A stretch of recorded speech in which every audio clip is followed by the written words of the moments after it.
So if you want to take on a spring seeding project, you're going to want to follow a few simple steps so that grass gets a chance to start growing and thriving before the summer heat kicks in. We're just getting ready to do our first mow on the lawn here, but the first thing you want to do is make sure you don't put the seed down too early or prep the area too early, or weeds will start to germinate. Like I've had a problem here. This was the first area that I did, and I did very early on in spring. I prepped the area, I got seed down, and I didn't top dress the seed, so that meant that the weeds started to germinate, and I've ended up with this problem here. If you're overseeding, you probably get away with it, but for seeding new areas, I'd recommend just holding off a little bit until the temperatures get a little bit warmer.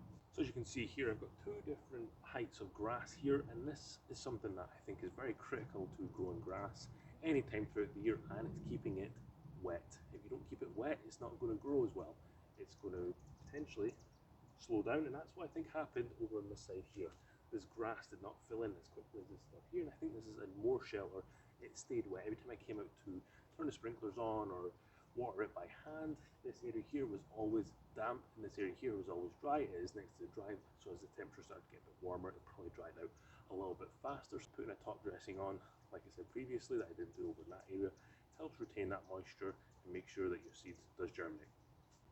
You don't want to go to all this effort and for the seed not to germinate or to not turn the water on and to end up with weeds coming in here. Make sure you do it properly and take the appropriate steps. Over here I have let it get a little bit long, but that's just because I didn't have a mower to come over here, but now I do, so we're going to get our first cut in on here shortly. But let's take a look at the last area that I seeded that still has some peat moss there.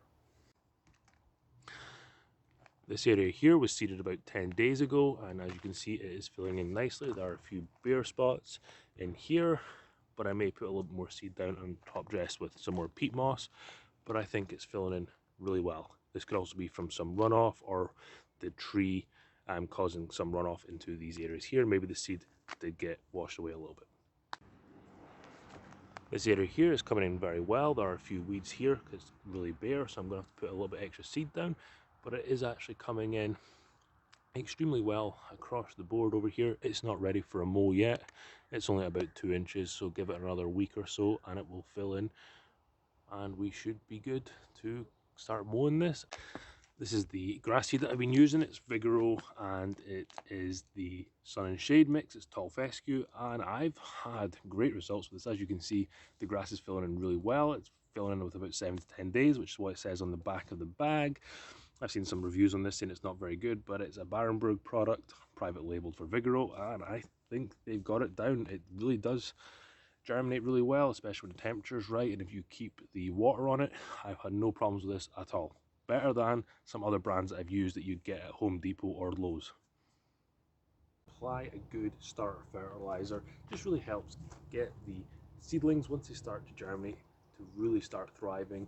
You've got to give it what it needs to grow, and you know, starter fertilizer is there and it's designed to help new seedlings like this, so make sure you apply.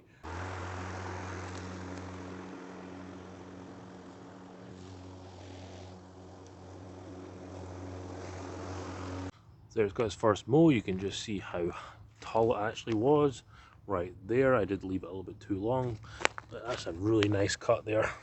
Look at that, nice sharp blade, and this is filled in really well. Hopefully the more I cut it, the more it wants to grow and the more of these little gaps start to fill in. The most part of this lawn here, that was a early to late spring seeding project, and we're getting our first mow in around the middle of May, which I don't think is too bad. It's got another month or so probably before it gets really hot here, so hopefully it doesn't get too warm. I think we've got 93 on the radar soon, so we'll make sure we keep it wet so it doesn't get fried. If you want to see my first impressions of the Ryobi mower, make sure you check out this video here.